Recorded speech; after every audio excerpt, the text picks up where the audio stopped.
Charlie and the Chocolate Factory, Chapter 8, 2 More Golden Tickets Found.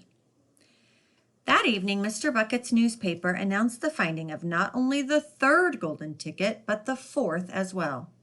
2 golden tickets found today, screamed the headlines. Only one more left. All right, said Grandpa Joe when the whole family was gathered in the old people's room after supper. Let's hear who found 'em. The third ticket, read Mr. Bucket, holding the newspaper up close to his face because his eyes were bad and he couldn't afford glasses. The third ticket was found by a Miss Violet Beauregard. There was great excitement in the Beauregard household when our reporter arrived to interview the lucky young lady. Cameras were clicking and flashbulbs were flashing, and people were pushing and jostling and trying to get a bit closer to the famous girl. And the famous girl was standing on a chair in the living room, waving the golden ticket madly at arm's length as though she were flagging a taxi. She was talking very fast and very loudly to everyone, but it was not easy to hear all that she said because she was chewing so ferociously upon a piece of gum at the same time. "I'm a gum chewer normally," she shouted, "but when I heard about these ticket things of Mr. Wonka's, I gave up gum and started on chocolate bars in the hope of striking lucky. Now, of course, I'm back on gum. I just adore gum. I can't do without it. I munch it all day long, except for a few minutes at mealtimes, when I take it out and stick it behind my ear for safekeeping. To tell you the truth, I simply wouldn't feel comfortable if I didn't have that little wedge of gum to chew on every moment of the day. I really wouldn't. My mother says it's not ladylike and it looks ugly to see a girl's jaws going up and down like mine do all the time, but I don't agree. And who is she to criticize anyway? Because if you ask me, I'd say that her jaws were going up and down almost as much as mine are just from yelling at me every minute of the day." "Now, Violet," Mrs. Beauregard said from a far corner of the room where she was standing on the piano to avoid being trampled by the mob. "All right, Mother, keep your hair on," Miss Beauregard shouted. "And now," she went on, turning to the reporters again, "it may interest you to know that this piece of gum I'm chewing right at this moment is one I've been working on for over 3 months solid. That's a record, that is. It's beaten the record held by my best friend, Mrs. Cornelia Princemetal. And was she furious? It's my most treasured possession now, this piece of gum is. At nighttime, I just stick it on the end of my bedpost, and it's as good as ever in the mornings.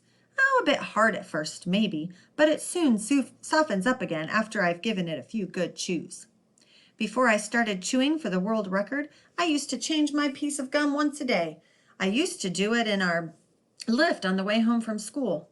Why the lift? Because I liked sticking the gooey piece that I just finished with onto one of the control buttons. Then the next person who came along and pressed the button got my old gum on the end of his or her finger. Ha ha! And what a racket they kicked up, some of them. You get the best results with women who have expensive gloves on. Oh, yes, I'm thrilled to be going to Mr. Wonka's factory. And I understand that afterwards he's going to give me enough gum to last me for the rest of my whole life. Whoopee! Hooray!" "Beastly girl," said Grandma Josephine. "Despicable," said Grandma Georgina.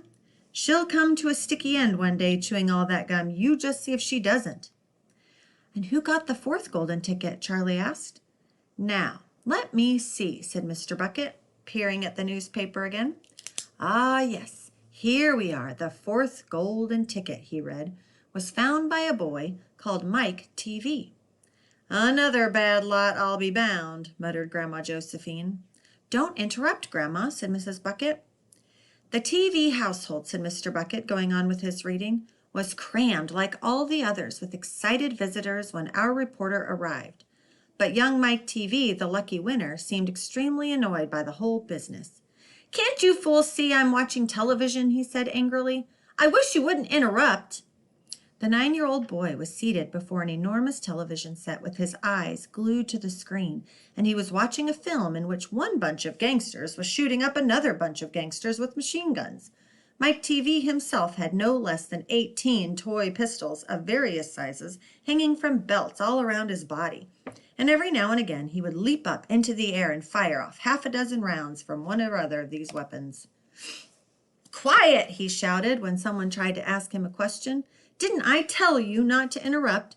This show is an absolute whiz-banger. It's terrific. I watch it every day. I watch all of them every day, even the rotten ones where there's no shooting. I like the gangsters best. They're terrific, those gangsters, especially when they start pumping each other full of lead or flashing the old stilettos or giving each other the 1, 2, 3 with their knuckle dusters. Gosh, what I wouldn't give to be doing that myself. That's the life, I tell you. It's terrific. That's quite enough, snapped Grandma Josephine. I can't bear to listen to it. Ugh, nor me, said Grandma Georgina. Do all children behave like this nowadays? Like these brats we've been hearing about? Of course not, said Mr. Bucket, smiling at the old lady in the bed. Some do, of course. In fact, quite a lot of them do, but not all. And now there's only one ticket left, said Grandpa George. Quite so, sniffed Grandma Georgina. And just as sure as I'll be having cabbage soup for supper tomorrow, that ticket'll go to some nasty little beast who doesn't even deserve it.